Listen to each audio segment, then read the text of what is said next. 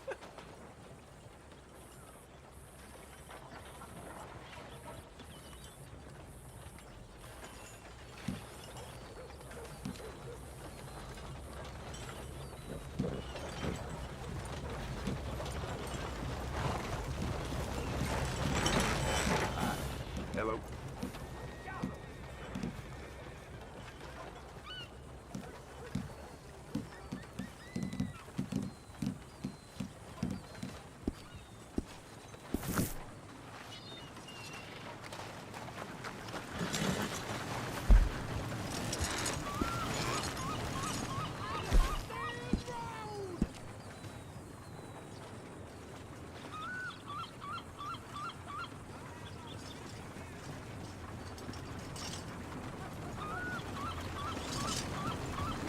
Dude, her fucking thing is massive. Why is she so massive? Okay, that's wording. The wording on that is not great, actually. Dude, phrasing. Columbina, you're huge. The moon Has waned. the price of life. Allow me to lend you some. Will we be gone long? I will follow where you lead. I shouldn't have clicked that. I'm sorry. I'm sorry. I'm sorry. I don't know why. Why was I thinking clicking on heavy hit taken? I'm sorry. All right. Cool. Cool. So what's her iconic verse line? A new goon rises? A new moon rises. All right. We know you wanted to. I mean, okay. No, I just have to check voice lines.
bro. I do it for every character. Sorry, I'm consistent. Whenever Sandrone was mad at me, she'd give me things like this too. Why would Sandrone give you a gift when she's mad? That doesn't even make sense, bro. Does she hawk Tua in Korean? Bro, she just came out. I'm not checking that. Are you fucking kidding me? The character just came out. I actually have to like do testing for a guide and stuff. We're not doing that. I'm gonna do it. But like, please be ashamed of that. Wait. Oh! What the fuck could... Oh my god, I'm blooming possibly be, bro. Do I click this? It has 0 likes. I need to bloom. Oh my god. Oh my god, I'm blooming. I'm blooming Wait. Oh! What the fuck could... Oh my god, I'm blooming possibly be, bro. Do I click this? It has 0 likes. I need to bloom. Oh my god. Oh my god, I'm blooming.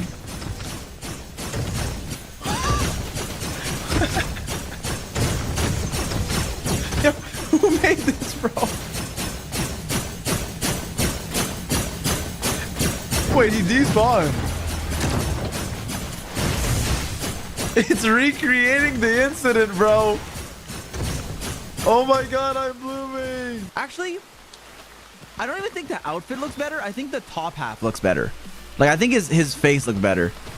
Nobody's looking at his damn legs, bro. Who the fuck looks at a character's legs? Unless you're playing... Well, let's not get into it. His hair is ugly? All right. I almost asked the chatter to post a selfie. I'm not going to do that. There's a Ziox reference in Flynn's C4. This is going to be the least funny thing ever. Okay, Night on Bald Mountain. I almost asked the chatter to post a selfie. I'm not going to do that. There's a Ziox reference in Flynn's C4. This is going to be the least funny thing ever. Okay, Night on Bald Mountain. Yeah, man. You're really funny. You're really funny, bro. You're really funny. Congratulations. Everyone in the class is laughing. That wasn't funny. It was not. Why is it called Bald Mountain? Yo, why is that called Bald Mountain? Who decided to do that? Coco, you're on life support. I'm sorry. Let mommy make it better. What the fuck did I join? Turn on the volume. I'm sorry. Who decided to do that? Coco, you're on life support. I'm sorry. Let mommy make it better. What the fuck did I join? Turn on the volume. It's fucking loud. What, you want to hear my voice instead? Anyways, this was good. I really like this one. I really like this one. They put their whole don't say Genchusi. You think this guy's gonna be playable? Where is he? Yo, show me this dude's back. Okay, pause on that. Where is this guy? Think this guy's gonna be playable? Let me find a good frame with all the okay, how do I say this, bro? This frame of the trailer is tough, no? That's like me and me and the group chat, bro. That's like me and chat. Like, I'm the girl in the middle, but like obviously I don't look like that. And then that's you guys. Like, yes, my liege, but not parasocially. Like, obviously I'm taller, bigger, stronger than Columbina, but like these people are like, oh, you know, whatever you say, Big Z. Whatever, man. Whatever. But I'm basically Columbina, if you think about it. Like, think about it. Let's just keep going. It's crazy that the worst character in this team is the Archon. It actually makes... Dude, the Archon word is so outdated. Like, Archon doesn't even mean anything anymore, bro. Words back in my day... Words used to mean something. And Chevy I play in with almost every in this team is the Archon. It actually... Let's just keep going. It's crazy that the worst character in this team is the Archon. It actually makes... Dude, the Archon word is so outdated. Like, Archon doesn't even mean anything anymore, bro. Words back in my day... Words used to mean something. And Chevy I play in... with almost every single pyro and electro character that's not Mawika. Actually, I played her with Mawika too. Like, I play Chevy everywhere, bro. She is insane. And her C6 makes her even better. And with her C6, you can play her in some non-full pyro and electro teams. Like, I've played her with Chevris. What the hell? I've played her with Chaska. So, basically, just an insane 4-star, okay? Okay, if we ever get a double 5-star, I promise you I'll hit the thank you. I'm not taking back my word for this stream. Hey, Columbina's weapon. Not that bad, honestly. We got both weapons for you. It went pretty... What? No. Weapons for you? It went pretty. What? No. Yo, what? Okay. Oh, fuck. Okay, fuck it, bro. Fuck. Hell, I played it with Chaska. So, basically, just an insane 4-star, okay? Okay, if we ever get a double 5-star, I promise you I'll hit the thank you. I'm not taking back my word for this stream. Hey, Columbina's weapon. Not that bad, honestly. We got both weapons for you. It went pretty. What? No. Yo, what? Okay. Oh, fuck. Okay, fuck it, bro. Fuck. Bro, why did I say it? Why did I say it? Thank you.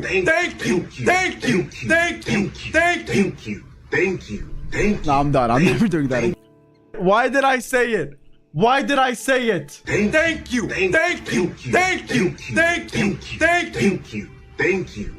No, I'm done. I'm never doing that again. Check monthly pass in shop. Why? Is it different? What about it? 6, 7. Okay. That's not. Is it different? What about it? 6, 7. Okay. That's not funny. It's not. It's legit not funny. The Moon Maiden born in Nodcry. And also the Welkin Moon returning home. Dude, Columbina should give you a Welkin Moon when you pull for her. She should be like, here's a Welkin. 60 primos. 90 primos. For her. She should be like, here's a Welkin. 60 primos. 90 primos. Okay, we can talk about open the Welkin screen. Wait, is it different? I thought you guys just did that for the dollars. Like as a... Oh! Am I? Oh my, I'm so fucking brain rotted. When someone said, look at the new Welkin, I looked at the $6.70 instead of the Columbina, like, new art. Or is this only when you pull her? I don't know. Anyways, I didn't notice. Oh, it just swapped now. Oh, okay. It's when you pull her. Someone come get your brand account, bro. This guy posted a screenshot. Tarnished, it shall not be by the feet of men. Bandai Namco US. Feet of man, drooling face emoji. But what? Official account of Bandai Namco Entertainment America. You think they'd sponsor me? Bro, maybe digital footprint doesn't matter. Like maybe we can just say what's on our mind, you know? Like maybe I don't need the filter anymore. That's telling me I'm cringe, you know? I'm C6 Columbina. Hi. What, yo, who the fuck is this? I'm C6 Columbina. Hi. What, yo, who the fuck is this? Levels. Get out of my head. Okay, stop, bro. Stop. Why would you C6 Columbina just to leave her at level 67? Game. Spot the difference. Nah, I'm good on that. Wedding with rare. What the fuck is a wedding with a rare? Shuba Duck Dance. Did they make Genshin in Genshin? Bro, I'll just go play Genshin. What? Okay, there's the fucking stuck loading. Click to begin. Yo.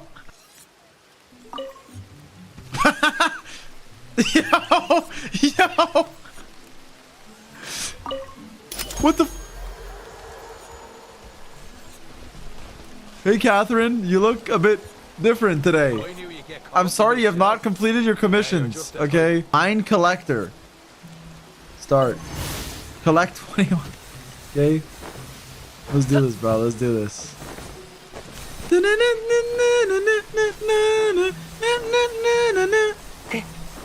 This takes me back, bro, to my first day playing Genshin Impact. I, like, stayed up all night, so I was having fun. I wasn't expecting to like the game. I ordered like a burrito bowl. Wish. What? I don't have primo gems? I actually have to earn primo gems? Are you fucking kidding me? I gained 10 primos. Wait, why? Okay, I know it's called Genshin in Genshin, but can't I get like an expedited primo gem experience? Like, can I not get a bit more? Like, it's free, bro. It costs you nothing to give me them. You ready? Come back tomorrow for more. Wait, that's it?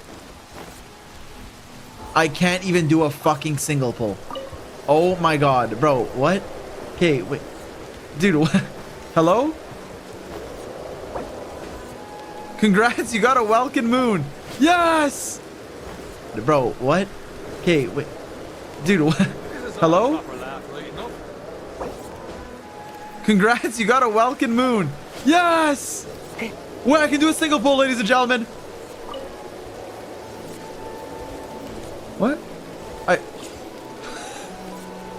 Bro, Claire thinks in 2 years. Zero-XM still UG thinks in currently 14. post-grad and unemployed. We'll give you the next update my next sub-anniversary. Yeah, I look forward to seeing you again in a month. Please don't mention the... Bro, Claire thinks in 2 years. Zero-XM still...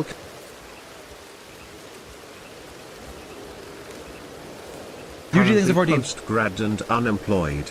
We'll give you the next update my next sub-anniversary. Yeah, I look forward to seeing you again in a month. Please don't mention the J word or the E word without a warning, though, for my... Next sub-anniversary. Yeah, I look forward to seeing you again in a month. Please don't mention the J word or the... And unemployed. Claire thinks in 2 years. Zero-XM still UG thinks in currently 14. post-grad and unemployed. We'll give you the next update my next sub-anniversary. Yeah, I look forward to seeing you again in a month.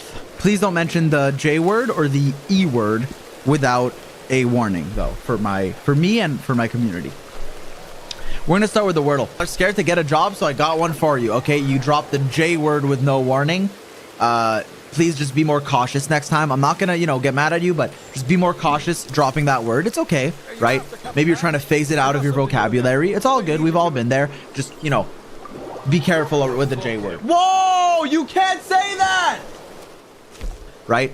Maybe you're trying to phase it out of your vocabulary. It's all good. We've all been there. Just, be careful with the J word. Whoa, you can't say... Don't let your conscience get in the way of a full belly now. Say that! Can I show this on stream? I am currently E word and am currently at W word doing my J word. I'm gonna give you a 10-minute timeout. Please take this to reconsider your words. And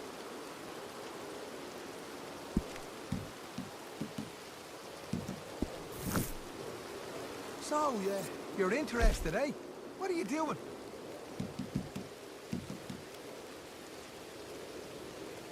Got some new work, just in. Probably find some capitali too. The thing with these city types is, never take them too serious, like. And be ready to move if they come looking for you.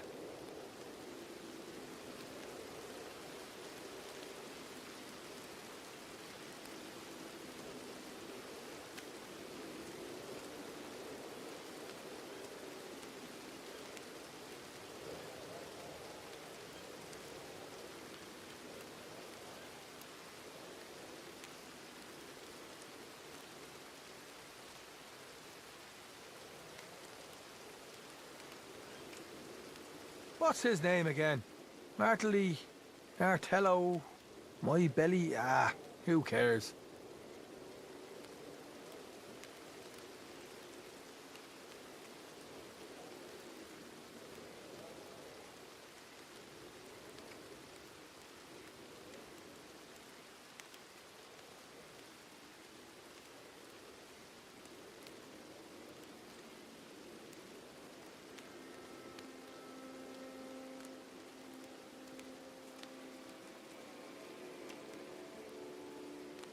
Sure, I struggled to hold on to $1, let alone bloody capitali.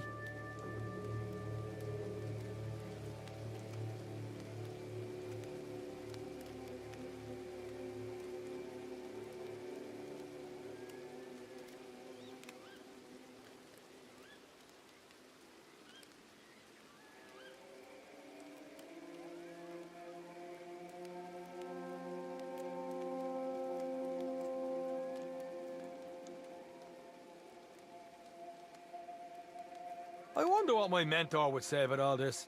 Probably something really wise that wasn't much earthly use.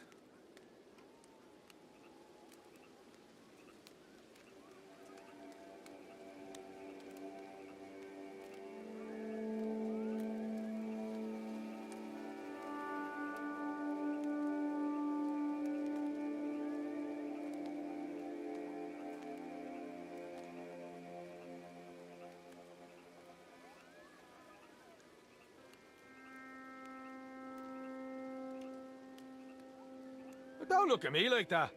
I haven't got any bloody capitali.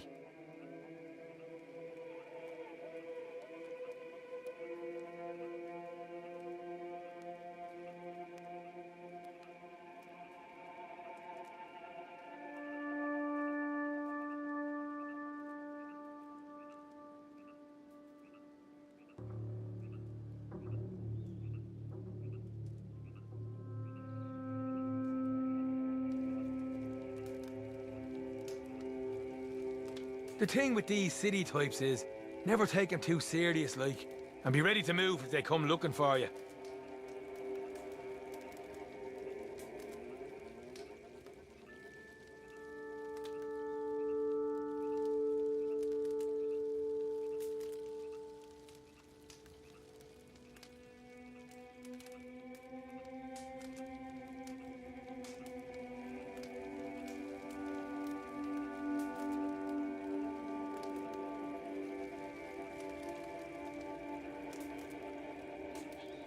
Don't look at me like that.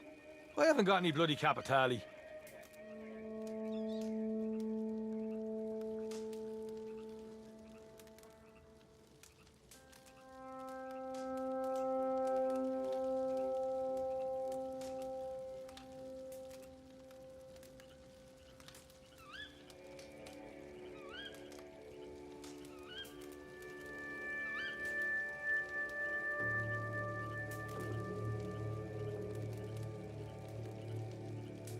What's his name again? Martelly, Nartello, My Belly, who cares?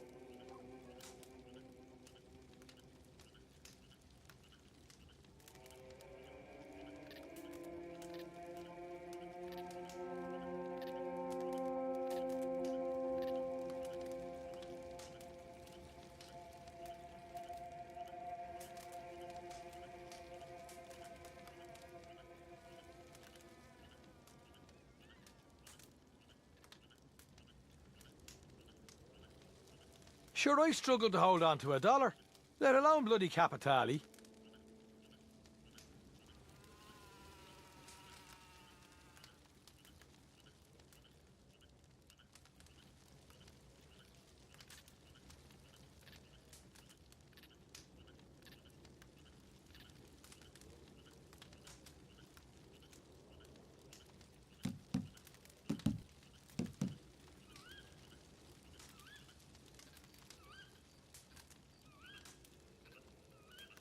I wonder what my mentor would say about all this. Probably something really wise that wasn't much earthly use.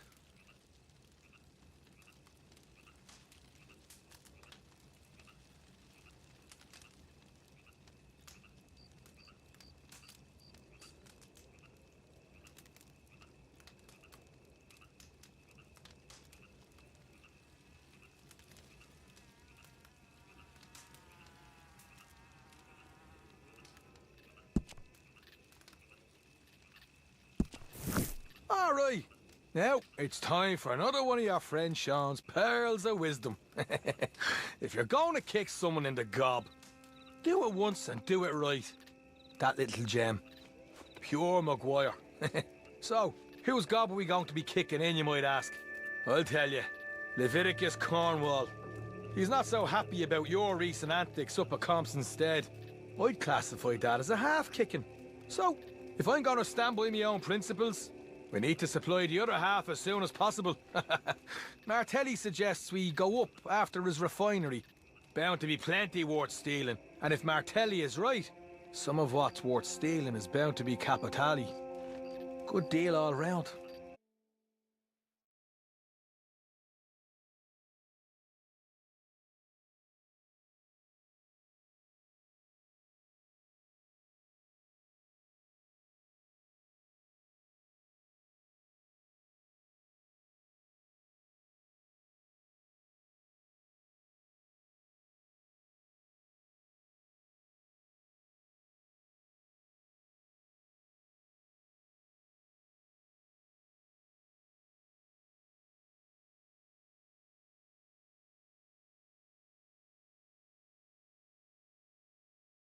And formulate an apology. Try and stop me.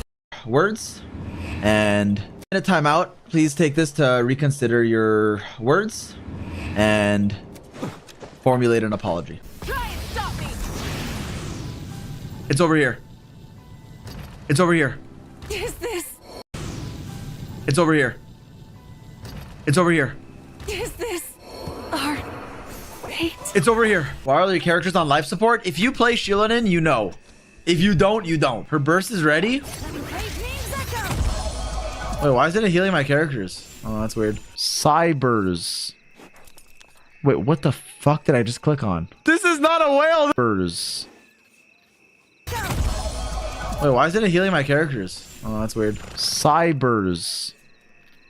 Wait, what the fuck did I just click on? This is not a whale. This is the whole ocean. 73-second onslaught too. At least they're gaming. Wait, they're literally C6 R5 everyone. R4 Aquila on Nilu for some reason.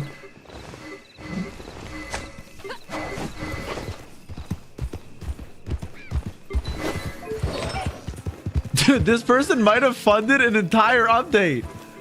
Yo, thank you for non-cry, bro.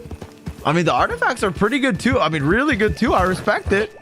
If you're gonna whale, at least play the game. I mean, they play the game. Wait, let me look at your Yoimiya, bro. Okay. C6 R5 Yoimiya and she's benched. Hey, understandable. It's their world and I'm just living in it. Damn. Anyways. It is funny that their Yoimiya is their only not built character though. I think that is quite comical. That their Yoimiya is just on 2-piece with nothing else. Well, okay, Klee's on 2 VV as well, so. Fuck it, bro. Before we part ways, I'm gonna roll a piece next to Hanichi Rusato. A real one. +4.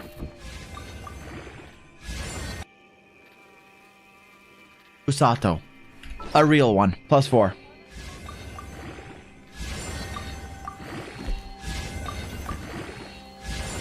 She gave me flat attack. Because you mispronounced her name? I tried, bro. But that like, she recognizes my intentions and they're pure. Okay, oh, maybe she only buffs emblem. I don't have emblem, bro. I'll roll this next to her. Maybe this will help.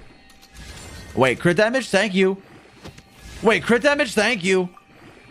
Wait, crit damage? Thank you. Wait, crit damage? Thank you. Wait, crit damage? Wait, yo, for Marie-José, it's actually not bad. If this is Columbina, then everyone, this is proof that me and her, we have some form of lunar bonding, bro. Like on an astral level, we are like connected. I said astral. I said astral. No. It's no, okay. Hydro catalyst, moon, stars, like. It's no, like this is basically, it counts. It's basically Columbina. Yes, because tomorrow is Monday and people have jobs. Wait, you're telling me? Okay, first of all, J word. Second of all, you're telling me people aren't playing Genshin at 3 a.m. on a Sunday? On a Monday? What's wrong with, dude, what's wrong with society, bro? I took a nap today at like 8 p.m. What the fuck is this, bro? You linked me a clip with 78 views from 2 years ago. I don't know if I want to click this. You know what they say? In a world full of darkness, a glimmer of hope can be a shining factor. Yo!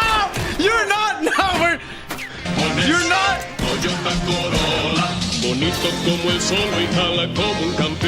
Did I just get Toyota Corolled in 2026, bro? That is not a thing.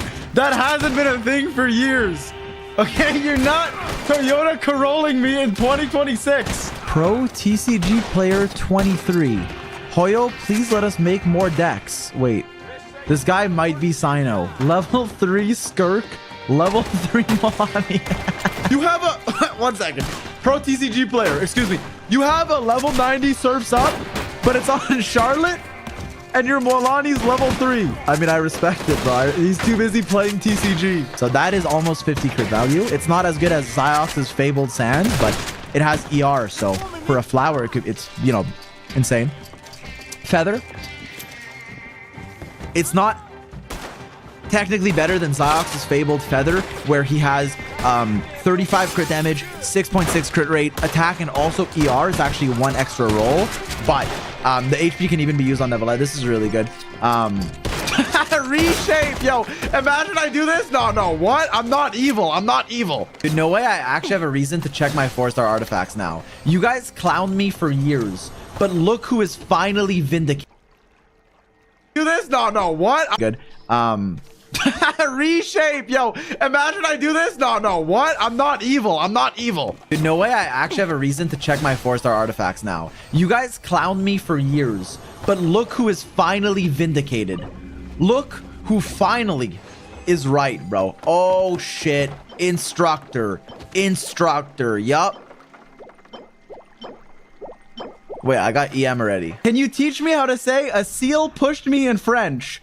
Okay, first of all, seal in French is fuck. So clearly I don't even know what the rest is gonna be. I know this is not gonna end well.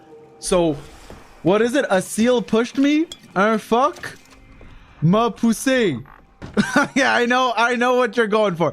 Yo, fuck you, man. Okay, let's look, we're on Columbina's moon. And we're Columbina's goon. Wow, that's a good shower, bro. How about you take a shower? I think we're gonna dump these dude. As soon as I get one good flower feather on Shao, I dump these feathers and I'm immediately rank 1, bro. Recorded incel. What the fuck is this? 40 fragiles? That's like immediately rank 1, bro. Recorded incel. What the fuck is this? 40 fragiles? That's like immediately rank 1, bro. Recorded incel. What the fuck is this? 40 fragiles? That's like each fragile is what, like 3 5-star artifacts?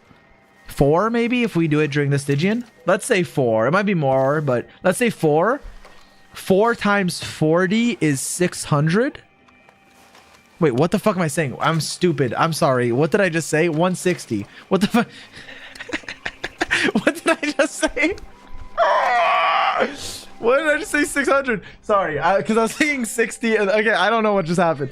160. I'm sorry. I don't know what just happened. I don't know what just happened. Do not, yo. So this is why. Let's run that back. Let's rewind. 160. Okay, 160. 160. That's like nothing. What the fuck is a rhombus? Horizontal rhombus. Is that a gem? Oh, it's a damn shape. Rhombus. Wait, is this not a parallelogram? Wait, what the hell is a rhombus, bro? That's a diamond. This? That's a diamond, but like tilted, bro. Bro, parallelogram is a broad term. What's rhombus in French? Is it rhombus? Rhombus in French. Rhombe. Okay, I've actually low-key heard of a rhombe. But I don't think I've ever said a rhombe. They called... I don't know. New meme. Bro, the rhombus... Why is this an emote? Should we add a rhombus emote? We would never use this, bro. We would literally never use rhombus. It has the quadrilateral tag. Okay. Okay. Okay.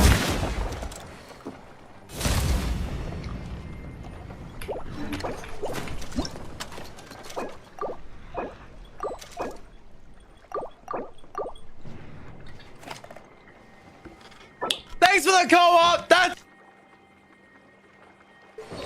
okay. Okay.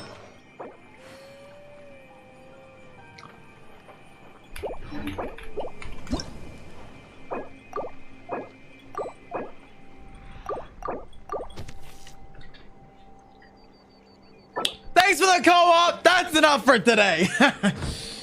Bro, I'm new to the game. Okay, that's why I kicked you.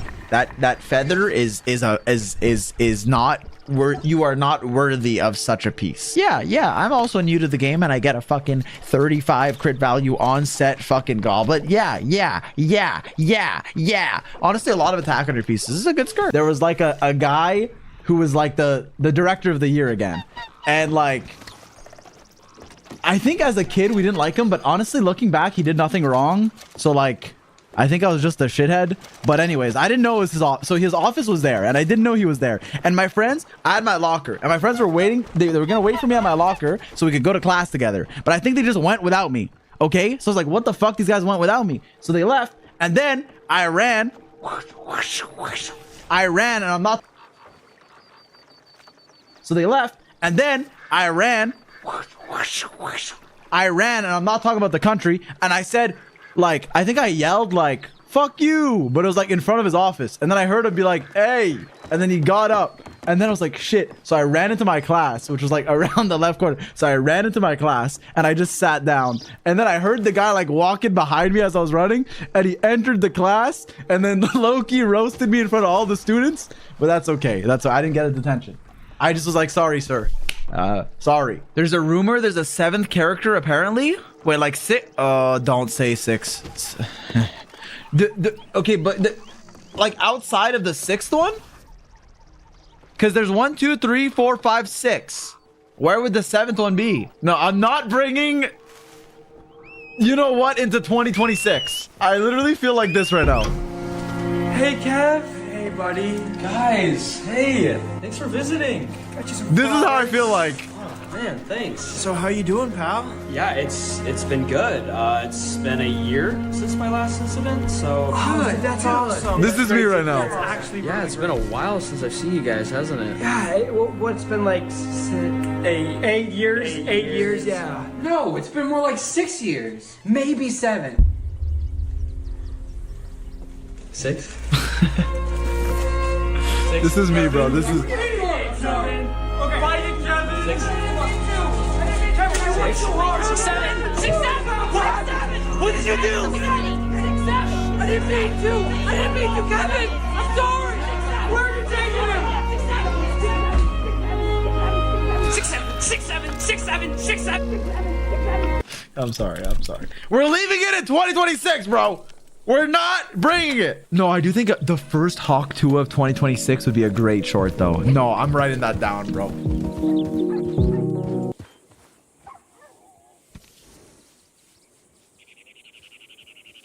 Utility is Nefer teams. In Nefer teams, Inefa does almost nothing of like what her kid is trying to do. She has an EM buff on the burst, but you don't really care that much about it, right? You don't necessarily even care about building that much EM. She doesn't really get any lunar charge damage from the reaction itself, and she doesn't necessarily have full uptime. That depends on your rotations. On the Ascension passive that makes her robot do more damage. But Inefa is still pretty good in Nefer teams because last slot options in Nefer teams are relatively weak, and having one that has defensive utility and a small offensive upside is still pretty valuable. Is Inefa worth getting for a Nefer team? I don't think so. I think that like using a different, weaker defensive utility option and just getting Columbina or getting Nefer C1 or something like that will be way better for your damage than getting Inefa for your Nefer team. But if you do end up having Inefa, that's another place where you can use her. Then we also have Yahoda and Durin, both of which actually can work with Inefa. There's some Yahoda teams that use Inefa, get some Pyro-infused Yahoda damage. It's not really a wheelchair team, it's just like everyone is doing damage.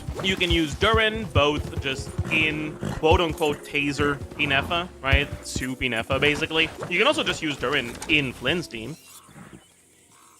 Everyone is doing damage. You can use Durin, both just in quote-unquote taser Inefa, right? Soup Inefa, basically. You can also just use Durin in Flynn's teams with Inefa. And next patch, we're also getting Columbina. And Columbina is a character that affects Inefa massively. I talked about Flynn's providing Inefa with a team that was like the sort of team DPS that's required to clear Dire with like good gameplay. But Columbina gets you there a lot more. Columbina is a pretty big upgrade to the Flynn's Inefa teams, and is also a... there too. But don't look at me like that. I haven't got any bloody Capitali. All right. Now, it's time for another one of your friend Sean's pearls of wisdom. If you're going to kick someone in the gob, do it once and do it right. That little gem. Pure Maguire. So, whose gob are we going to be kicking in, you might ask? I'll tell you. Leviticus Cornwall. He's not so happy about your recent antics up at Compson's stead. I'd classify that as a half-kicking. So, if I'm going to stand by my own principles, we need to supply the other half as soon as possible. Martelli suggests we go up after his refinery. Bound to be plenty worth stealing. And if Martelli is right, some of what's worth stealing is bound to be Capitali. Good deal all round.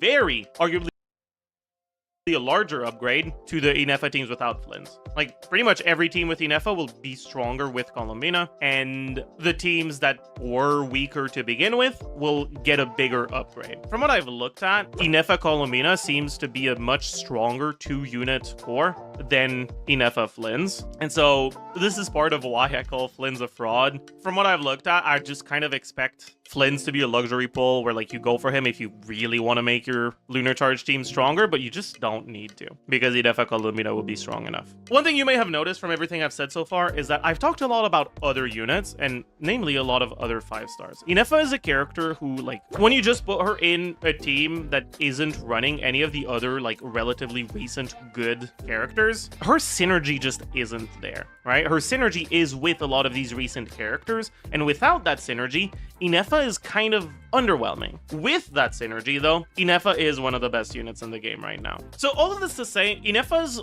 place in the meta has gotten much, much stronger, and with Sijin Onslaught shilling the current stuff generally and doing it more and more aggressively, having at least one Nodcry team is something that I think is... Like, I'm never going to call a character a must pull, but I do think that someone who is, like, focused on meta should get themselves one of the Nodcry cores. And I think that in terms of power, your strongest ones are going to be either Inefa Colombina or Lama Colombina. And I think both are quite good. I think they're very similar. And because Inefa is running with Colombina and Lama isn't, I think it's very, like, completely fine to go for Inefa and Colombina. But I do think that if you're someone who isn't planning on getting Colombina, isn't planning on getting Flins, Inefa is a very skippable unit. If you're, like, say you're someone who wants to go for Nefer, wants to go for Lama, you already have Lama, you want to get Nefer, you already have Nefer, you want to get Lama, whatever. Getting Inefa won't help you too much. The gap in power between the Nodcry teams that use Colombina and the ones that don't is relatively big. And so generally, I wouldn't really recommend trying to make 2 Nodcry teams. I think focusing on having only one is probably a better long-term idea. And if you're only going to focus on one with only one Colombina, I don't think it's that valuable to get both Lama and Inefa. I think it's fine to just commit to only one of the two. So I think if you already have Lama, Inefa is a lot lower value as a character. Honestly, the game's power creep has been really, really bad since Natlan, basically. And I think that, like, your safest bet if you're a free-to-play player or a Welkin-only player is to just save your primos until you can, like, get a functional team almost, like, all at once. Like, the Varesa banner was pretty good for that. The Inefa Colombina banner will be pretty good for that too. But once you get that, don't get baited by the shiny new horse that's coming out right after that doesn't allow you to make a new team that wants the same units, because then you're not going to have enough wishes left over to get the next 2-unit core that they'll release like 6 months from now, and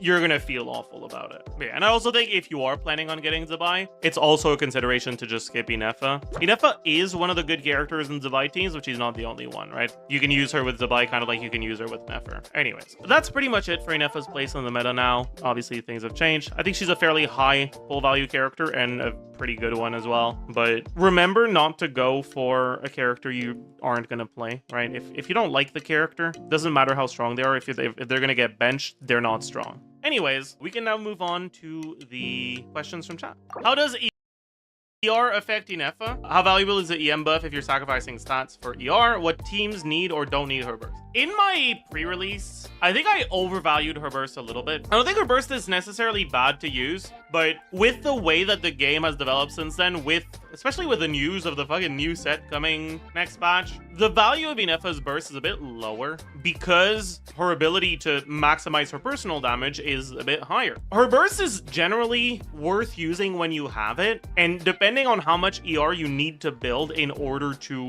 get the burst every rotation, it can sometimes be worth building ER, but honestly, I think that generally it isn't worth sacrificing enough stats that like you go from like deathmatch to fab or something like that. If you don't have deathmatch, you're looking at shovel. I think it's a little bit closer, so it's kind of going to be a case-by-case thing. I do think that Kitane is generally not worth it anymore compared to the shovel. As her personal damage gets closer. So it's kind of good. If you don't have deathmatch, you're looking at shovel. I think it's a little bit closer. So it's kind of going to be a case by case thing. I do think that Kitane is generally not worth it anymore compared to the shovel. As her personal damage gets higher, the value of sacrificing damage for more uptime on the burst gets lower. There's also the fact that if your rotations are less than 20 seconds, you might have overlapping buff uptime because your burst gives you the buff for 20 seconds. But yeah, overall, I do think there are teams where going for ER on her is good. I do think that there are situations where going Fav is worth it. But if you're not sure, just stick to your damage weapon. I think that's a safe bet. If Llama is my only nullcry unit, should I prioritize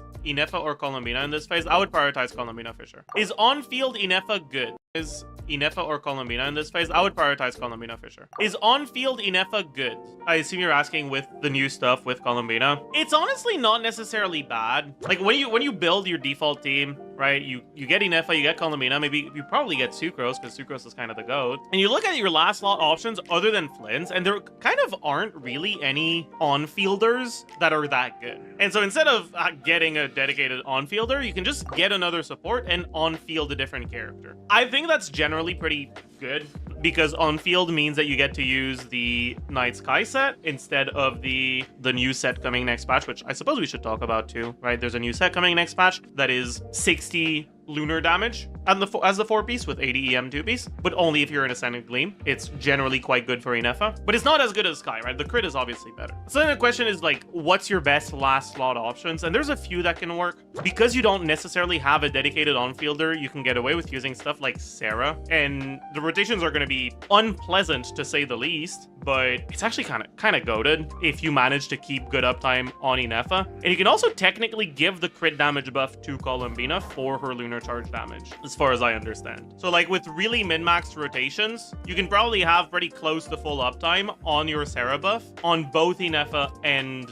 Colombina. Obviously the attack buff doesn't do anything, but the C6 buff, it's not attack, right? It's crit. Other than that though, there's also just running another random unit. You can run Fischl, you can run just another Hydro, you can run Shilonen for Shred, you can run Durin. Durin is also a pretty good one. I've seen a lot of people talk about Hu Tao specifically in that slot, and Hu Tao's not bad, right? One of Hu Tao's advantages is that she buffs her own attack, so she's not reliant on dedicating a team slot to an attack buffer, but she's also kind of bad nowadays. So despite her being a carry that buffs her own attack, in that last slot in those teams, she's kind of still worse than most of the supports. She's worse than Durin, stuff like that. So you got a slot in those teams, she's kind of still worse than, despite her being a carry that buffs her own attack, in that last slot in those teams, she's kind of still worse than most of the supports. She's worse than Durin.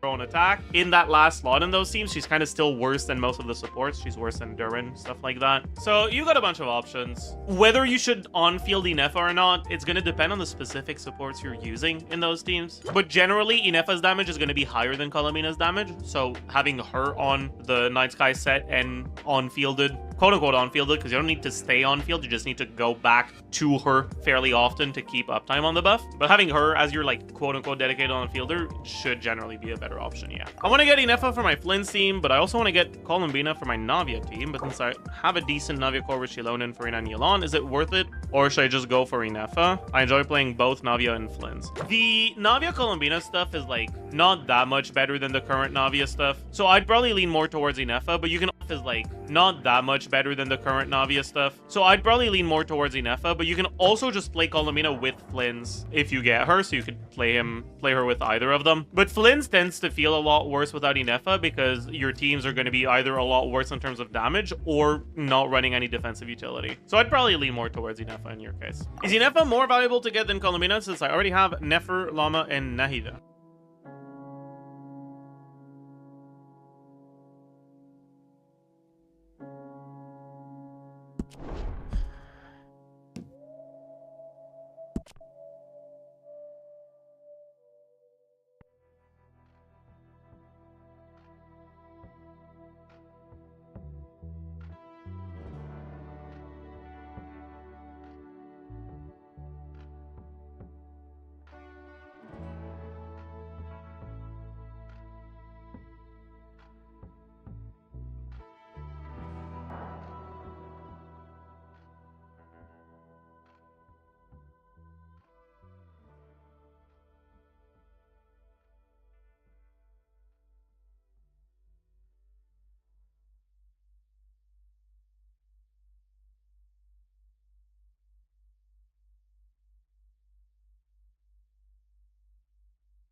just came in. Might be some capitali too.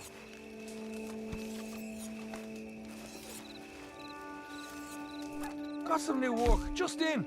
Probably find some capitali too. Alright, now it's time for another one of your friend Sean's pearls of wisdom. If you're going to kick someone in the gob, do it once and do it right. That little gem. Pure Maguire. So, whose gob are we going to be kicking in, you might ask? I'll tell you, Leviticus Cornwall. He's not so happy about your recent antics up at Compson's stead. I'd classify that as a half-kicking. So, if I'm going to stand by my own principles, we need to supply the other half as soon as possible. Martelli suggests we go up after his refinery. Bound to be plenty worth stealing. And if Martelli is right, some of what's worth stealing is bound to be capitali. Good deal all round.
Look who it is. Watch yourself now. No. What the hell is your problem? I can beg your pardon. Right? That's enough.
This little son of a bitch, Cecil Tucker.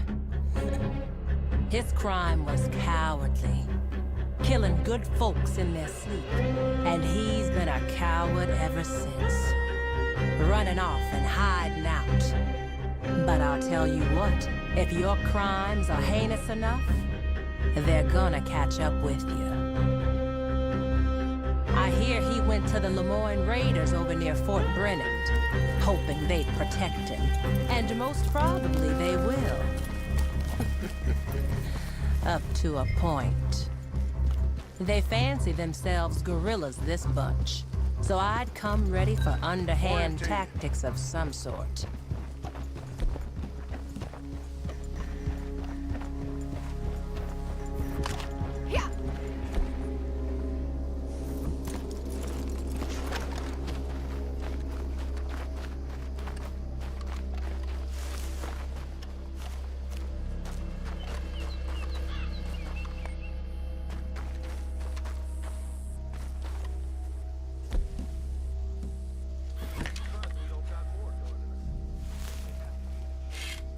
Die, damn you!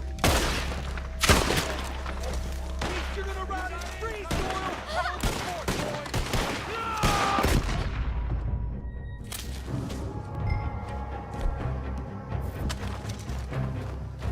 You're gonna die! Close in! Close in!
Good to see you again, miss.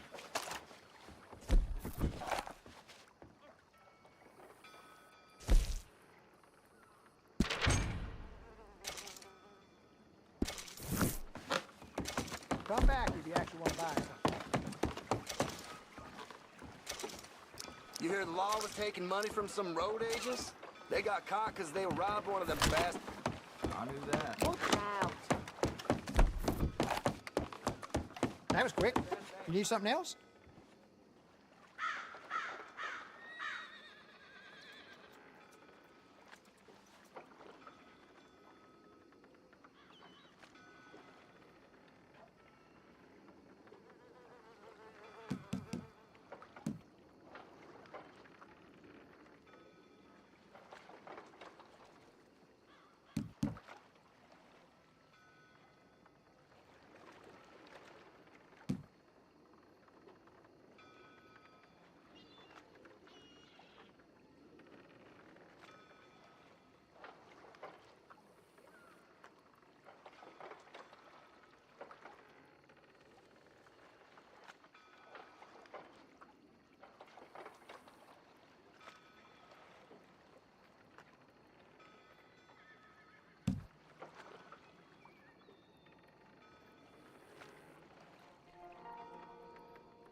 I'm not saying she put a curse on him.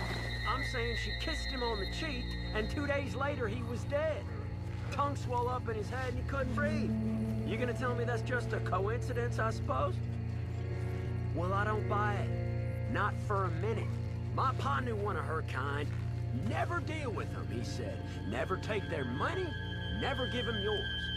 Now, we all know Mary got her head screwed on tighter than 2 coats of paint, so why's she taking a chance on a goddamn witch? You see them birds of hers? Know what she feeds them? Little bits of cooked up meat. Now, what kind of meat? That's what I want to know. Oh, come on. Don't play dumb. You know what I'm talking about. It's human meat. She feeds the goddamn birds human meat. And this is the woman we decide to start dealing with. Honest with you, I'll walk before I spend another minute with her. Now here's another thing. What the hell is that music she plays? Dancing around all the time by the side of the road? It ain't decent. You remember that feller Paulson? She put him under a spell with dancing at him.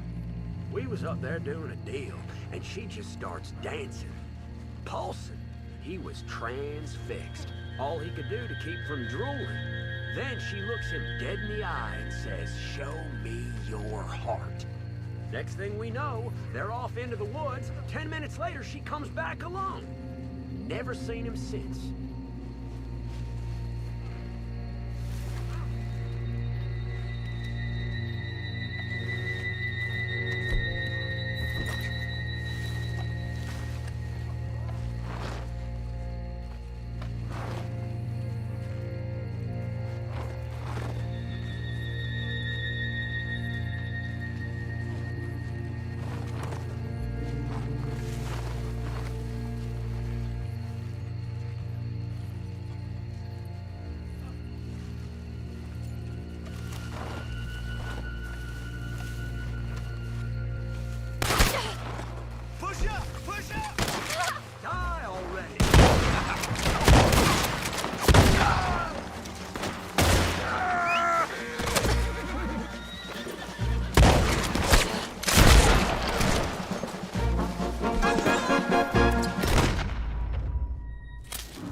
now. I'm me.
Here's my date, huh?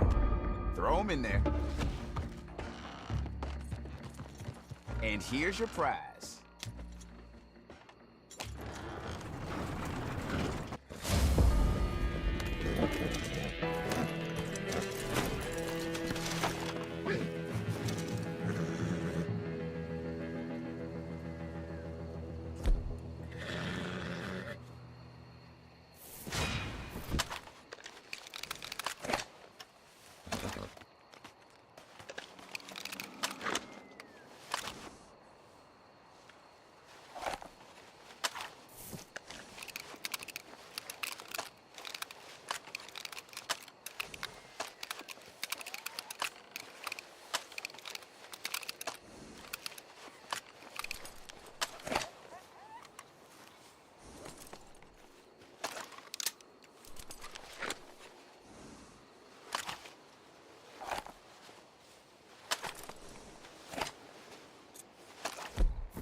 You must be new around here. Welcome.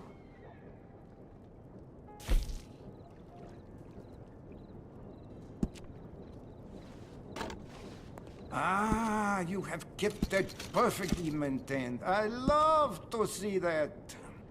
I could rifle the barrel of this one if you'd like.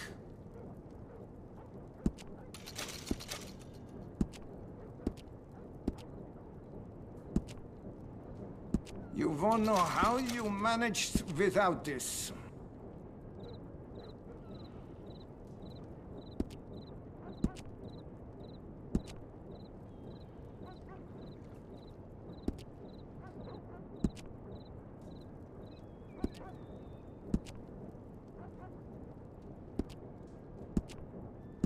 You'll see an immediate improvement.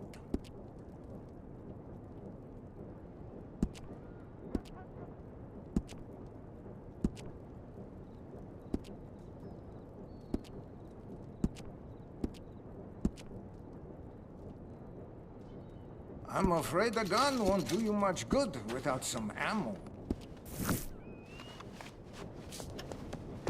Take care now. Take the ropes off already!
What's it to be?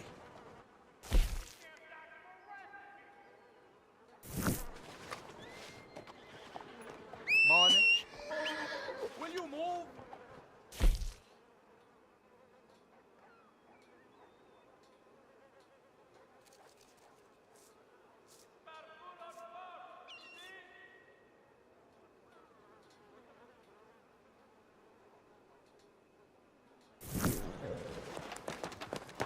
All right.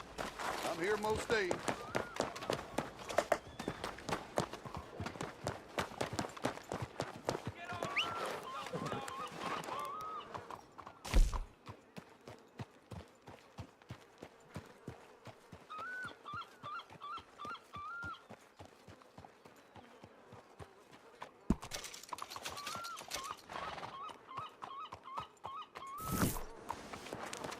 Jump around. We'll be back.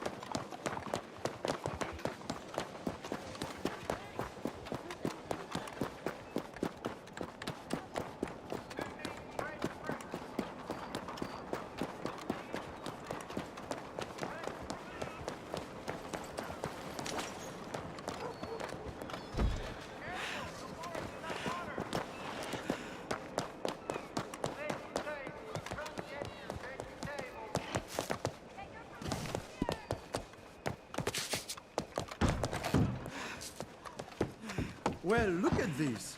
A cadeau from my past. Explore, explore. I have quite the stock. Okay, let's see your wares.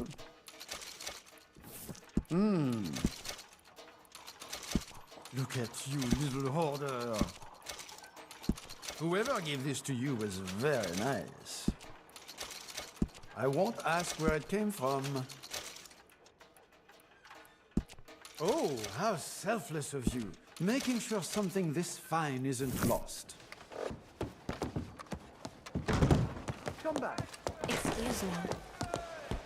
Excuse yourself.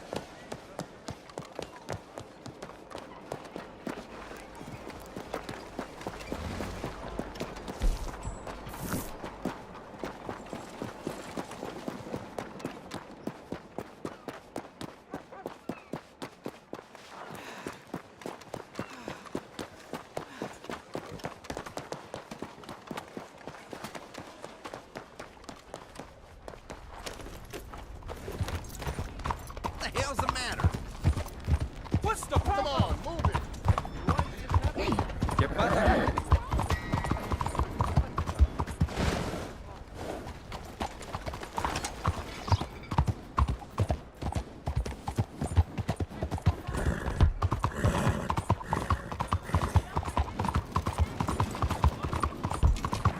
Giddy up.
Howdy there.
you're interested, eh? New job here. Might be some capitali in it for you. New job's just in. Probably get some capitali along the way.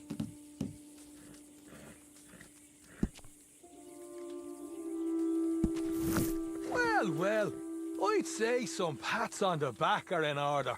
The mighty Leviticus Cornwall himself, flustered and in retreat from the likes of little old us. My dad will be proud. Like the Battle of Fontenoy all over again. But don't bring me the celebratory drinks just yet. There's still some cards left in the table.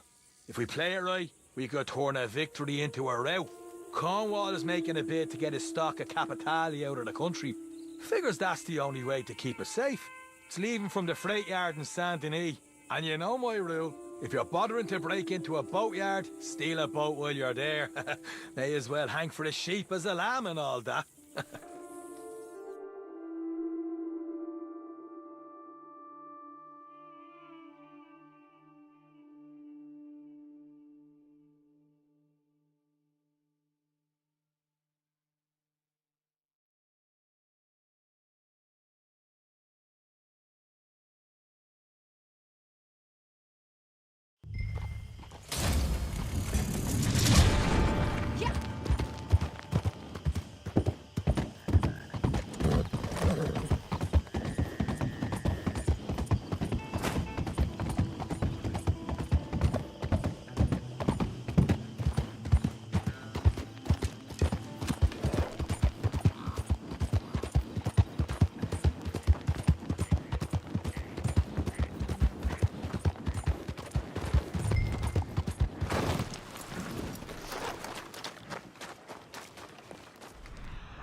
Put that lady in the ground.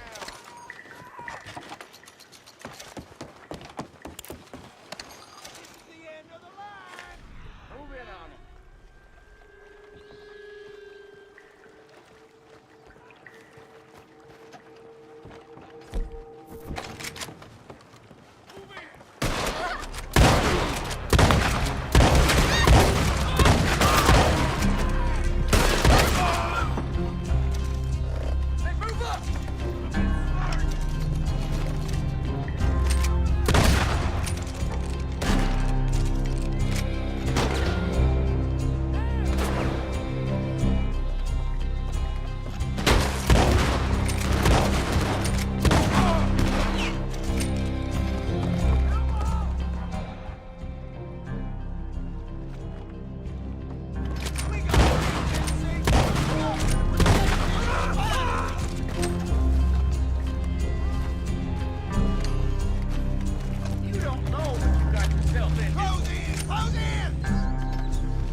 This little son of a bitch, Cecil Tucker. His crime was cowardly, killing good folks in their sleep, and he's been a coward ever since, running off and hiding out. But I'll tell you what, if your crimes are heinous enough, they're gonna catch up with you. I hear he went to the Lemoyne Raiders over near Fort Brennan, hoping they'd protect him, and most probably they will. Up to a point. They fancy themselves guerrillas, this bunch, so I'd come ready for underhand tactics of some sort.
got misery coming your way, traitor.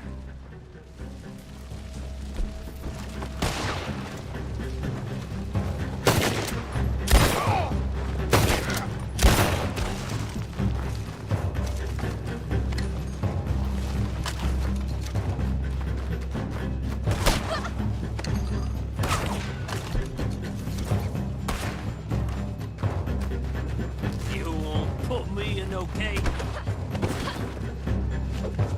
You're I need to move my arm. Please.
They's cold as a wagon tire, all right.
darling.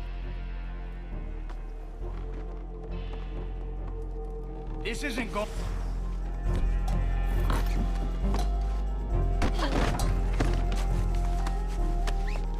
I'm no. What the hell's your problem?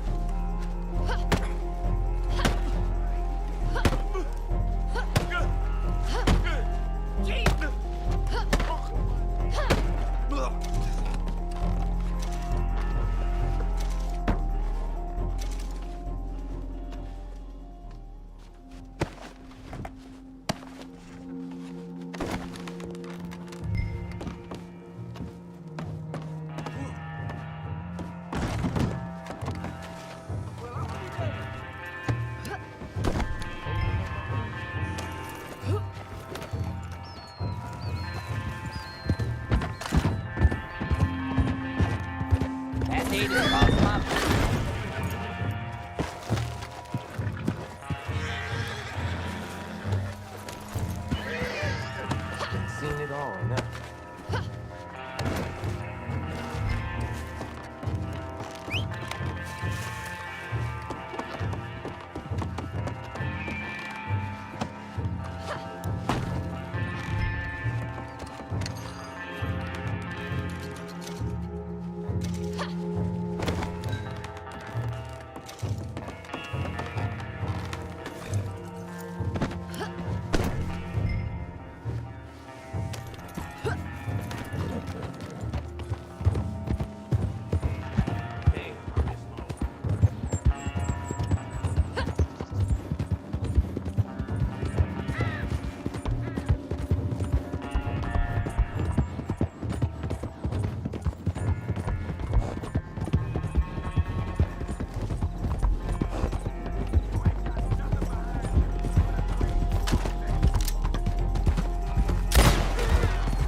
Better have a fine reason for carrying that thing.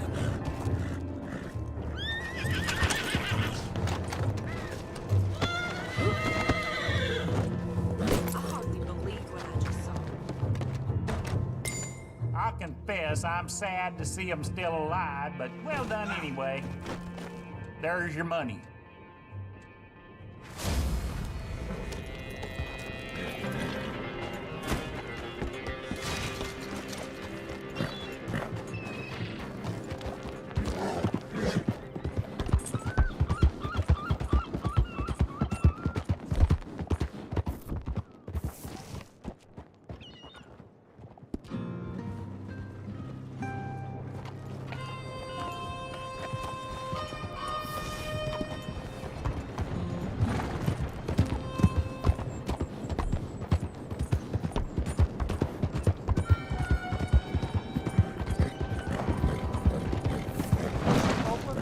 What have I done? You just leave me the hell alone.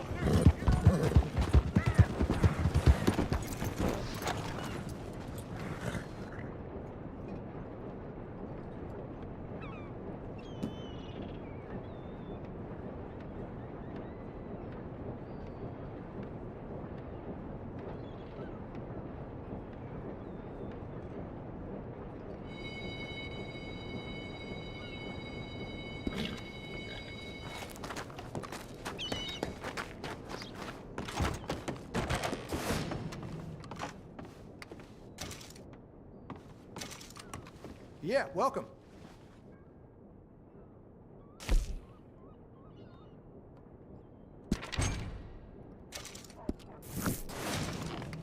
just come to stare at me or what?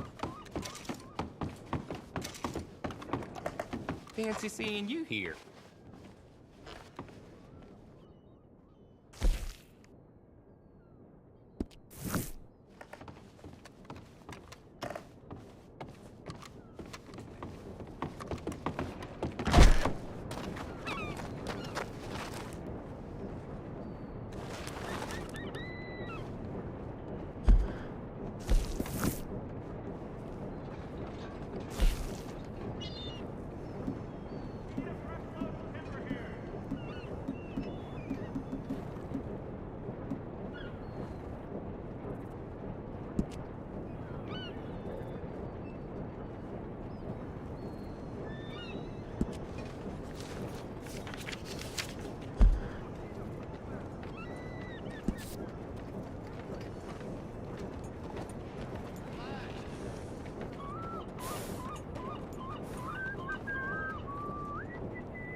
You know what you're looking for?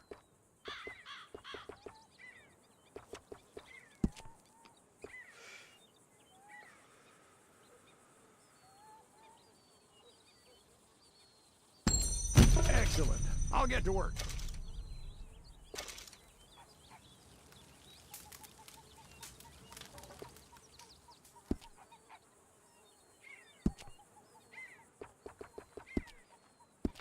All right, you know where to find me.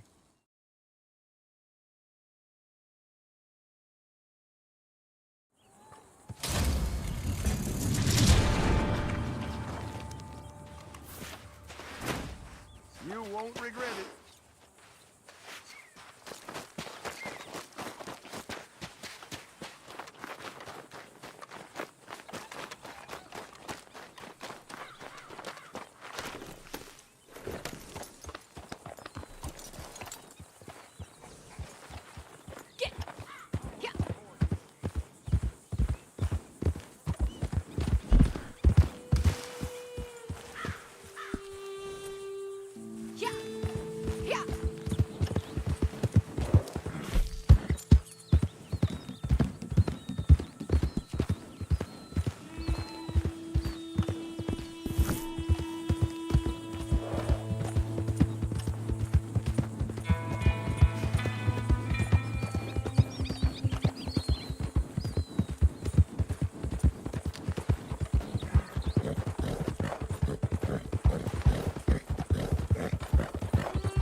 you think you're doing here?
What do you think? Tripp's Trading Company is officially up and running. So get out there and do some hunting. Time for us to make our fortune. I need some luxury and repose in my twilight years. If there's a fellow on this green earth that deserves a drink more than me today, I'd like to meet him. Anyway, don't let me keep you.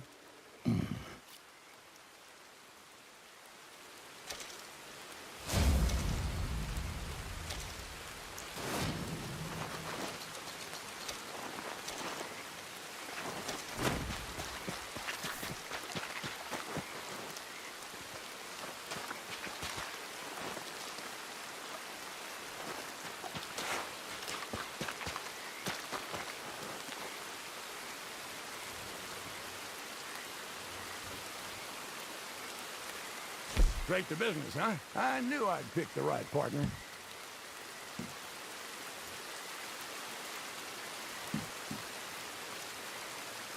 Docks are looking good.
Expanding already? I like it.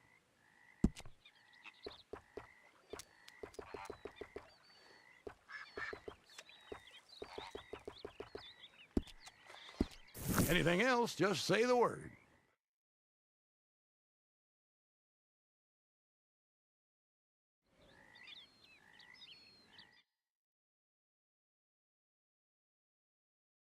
What do you need?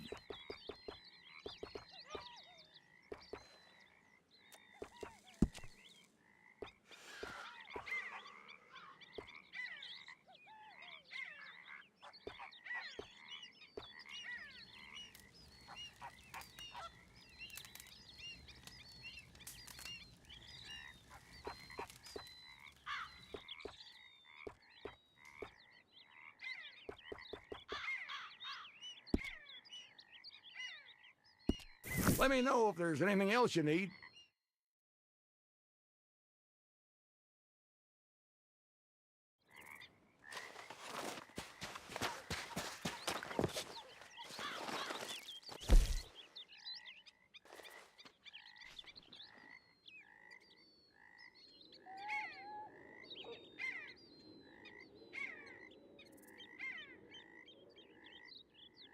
The suspense is killing me.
tell you about that bank job in Tennessee? It was me, Limpy Pete, and Phil the Crab. Managed to get ourselves locked in the safe after a weekend of nature calling. The stench in there knocked the clerk on his back when he opened the door, and we managed to escape. Neither Pete nor Phil was really cut out for running, though. They got picked up at the end of town and hanged the next day, which seemed harsh to me.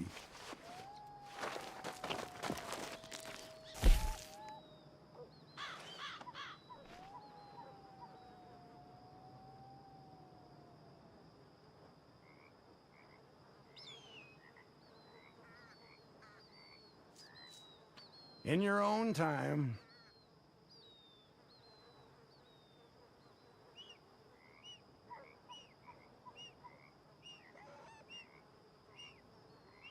Sometime today would be nice.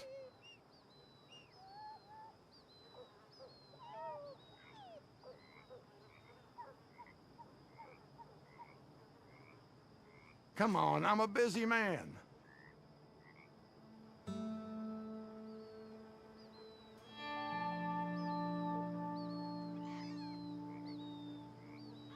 I don't want to rush you, but...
folks out digging around here? Is there some lost treasure I ain't aware of?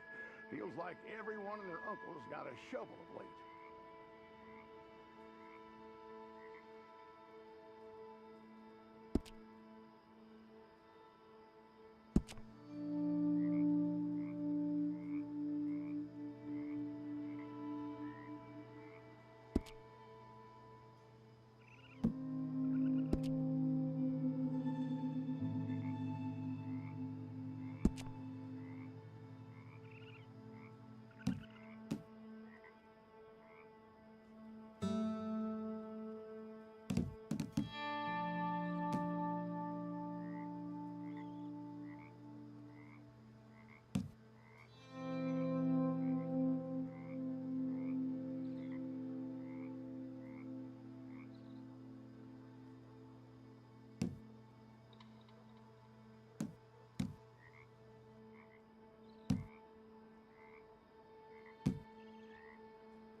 Well, look who's back. Hello there, and welcome.